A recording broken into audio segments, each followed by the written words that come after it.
je réponds au nom de Jean Lambert Mukendi. Donc, je suis pasteur responsable de l'église ACO, Assemblée Ciel Ouvert, et je suis aussi représentant légal de la communauté ACO en cycle. Je peux vous dire que c'est une longue histoire. Et je peux vous parler dans quelques mots, dont je peux faire la synthèse, parce que c'est une longue histoire. Nous, on est appelés par l'Éternel, par sa puissante main.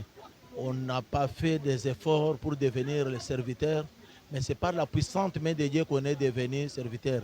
Il nous a appelés par foi audible, par la prophétie. Il nous a envoyé ses serviteurs parler de gauche à droite, mais on résistait toujours à son appel jusqu'à tel point que Dieu nous a frappés de la maladie de mort. C'est par là qu'on a accepté de lui servir. Et quand on est venu pour servir l'Éternel, il a accompli automatiquement avec toute facilité ce qu'il nous promettait, que quand vous acceptez de servir mon grand nom, je serai avec vous. Et tout ce qui reste comme effort, c'est moi-même qui le fera. C'est pourquoi vous voyez même dans cette église, il n'y a pas même une équipe de suivi, mais c'est Dieu qui fait toutes choses. Donc c'est pourquoi on l'appelle le Dieu de facilité. Toutes choses, il les fait par sa grâce. Assemblée Ciel Ouvert et Kokisi Sikoyo, 10 ans et 7 mois. Donc, Tozan a 10 ans et 7 mois jusque-là. Parce qu'on avait commencé avec l'intercession qui nous a pris beaucoup d'années. Et quand on a confirmé que c'est l'église par la volonté de Dieu, on a 10 ans et 7 mois. Reya Ezaïde Moko, Oyonzamba Saleli Bisongolo, a communiqué Biso Yango. Pourquoi?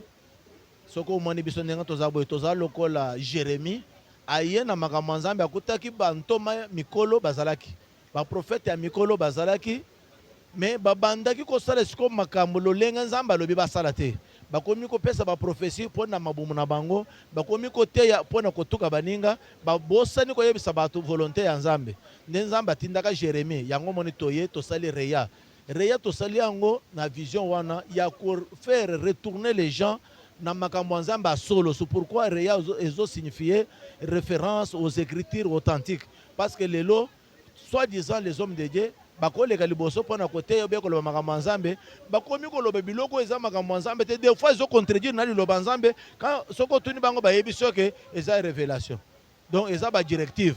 C'est pourquoi tolingi tosenga batke tozonga na liloba ya nzambe. Comme les écritures nous condamnent, nous fait retourner dans une bonne voie, tokomiko banga ba écriture, tokomiko loka biloko ezo sala biso ba démangeaison, ba djiki, si on suit bien tout ce qu'on fait là. Et ça liloba nzambe te. Nulle part liloba nzambe yebiso to sala biloko wana. Mais ba lobi ke soko ezo loba na langue, il faut interpréter ça. Mais soko mon église lelo, soi-disant ba église est commis partout rabababa. Est-ce que la Bible nous demande de faire ça? Ce n'est pas la Bible, il n'y a aucun verset qui permet cela. C'est yango to sala ke Reya po bato oyo bakomi na posa ya liloba nzambe ndenge liloba nzambe lobaki na temps ya suka makambo nzambe ekosila bato bakozala na posa ya liloba nzambe bakoluka nzambe bakomona makambo nzambe te. C'est pourquoi tosali Reya mpona baoyo baza na besoin ya koyoka liloba nzambe authentique, c'est-à-dire original, baya na Assemblée Ciel Ouvert. Nzambe apesi biso makanisi ya kozongisa bato na liloba nzambe ya solo oyo tobengi Reya, référence aux écritures authentiques, pas de blabla. Bon, ngai na koyebi biso na mokuse que Yesu ye moko alobaki makambo bien avant. Bakoya na komona nga, bakoteya, des fois bakosala na miracle, Yesu alobi que s'il est possible, bako séduire na ba Eli ya Nzambe. Pour te dire que vous confondez aujourd'hui le temple avec l'église. L'église a ses conditions, a sa façon d'être, et l'église a sa signification. L'église signifie les gens qui vivent en dehors d'eux, qui attendent l'enlèvement. Maintenant, comportement ya bato bazo zela enlèvement bazana comportement na bango biloko bozo benga lelo église tika na ebiso eza ba temple église nzambe na lobite ke za ciel ouvert kaka mais eza ebelete ebele bozo mona eza ba temple église eza na bizeleli nango tango zo talaka bizelelo eza na ba église okomona eza église te parce que ces gens ne peuvent pas être enlevés avec ces comportements. Okomona bien que makambo bazo sala eza Yesu alobito sala te bango baza na kati ya makambo Yesu alobaki ya condamnation ya temps ya suka oyo okomona bato baza bazolinga makambo ezo sepelisa bango mais ezo sepelisa nzambe te. C'est ça, ebele eza église te. Ciel ouvert eza église oyo basali po nzamba ya ko enlever bato. Comme preuve, okomona na assemblée ciel ouvert jusqu'aujourd'hui nanu toliesi bato sainte sainte. pona kolakisa boyebi tozana nango ezaka même na mwa songe. Sainte Seine wana komana bazoli yango presque na ba église ebele soi-disant église. Or na verset wana izoloba ke bolia Sainte Seine okomana balobi na suka wana ke bato oyo bakolia Sainte Seine me bazana mabe nanu bakomi kobanga nzambe comme il faut te bakobota bizengi bakozala na ba maladie bakozala ba infirme nzambe alobi bongo. Mais est-ce que tu peux te poser la question bato bazoli sa bato ba Sainte Seine wana baza sirke bato bazoli sa bango bazoli lia Sainte Seine wana baza na makoki ya kolia Sainte Seine? C'est pourquoi l'Assemblée ciel ouvert, on enseigne d'abord avant d'arriver de faire quoi que ce soit. On ne fait pas des choses pour bâtir bateau sale. Nous, on fait ce que Dieu a dû de faire. C'est une église, je peux vous dire, pas comme les autres. L'église qui attend l'enlèvement, l'Assemblée ciel ouvert. Et ça, l'église a un sentiment. Ce que l'église est belle, soi-disant.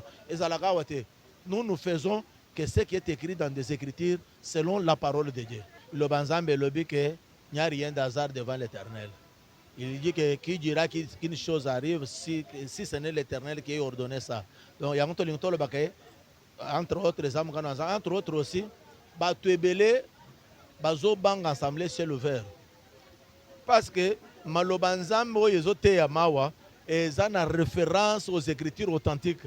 C'est tellement que Batuebele, comment basal ensemble par sentiment, parce qu'ils ont des moyens, moyens de confronter le Lobanzamba sol et Zate. Ils ont toujours peur de fuir l'Assemblée ciel ouvert. Comme preuve, j'étais invité dans une conférence de pasteurs. Arrivé là-bas, on me dira qu'il ne prêche pas sur la doctrine de Jésus parce que tu vas blesser beaucoup de pasteurs ici. Moi, je les ai dit, mais si nous, on ne se condamne pas, nous serons condamnés. Quand nous serons condamnés, nous serons punis. Il faut que tout la vérité, comme preuve, $200 pour que papa, que la doctrine te soit $200. Chamaï na vignon, baby sa prédication. L'homme de Dieu était là parce que Dieu donné, il a vu les $200. Je lui ai dit si c'est comme ça, ton côté il est sous-souté. Parce que Bisso, c'est la doctrine ou rien. Pour vous dire que Batuebele, qui m'a ciel ouvert, tellement tous la doctrine, comme preuve au moins, $200 pour la doctrine. Tu sais que vous avez un bon groupe. Tokoko boye doctrine te poye so yebisi biso ke soki mutu musoye na doctrine oyo ngai na tikeli binote opesi atambotete. Donc c'est impossible, c'est pourquoi bateau bazo kim souvent ba invitation assemblée ciel ouvert c'est par rapport à ça. Ils prennent l'invitation quand ils s'informent sur le ciel ouvert, ils n'ont pas le courage de affronter cela parce que ça fait mal.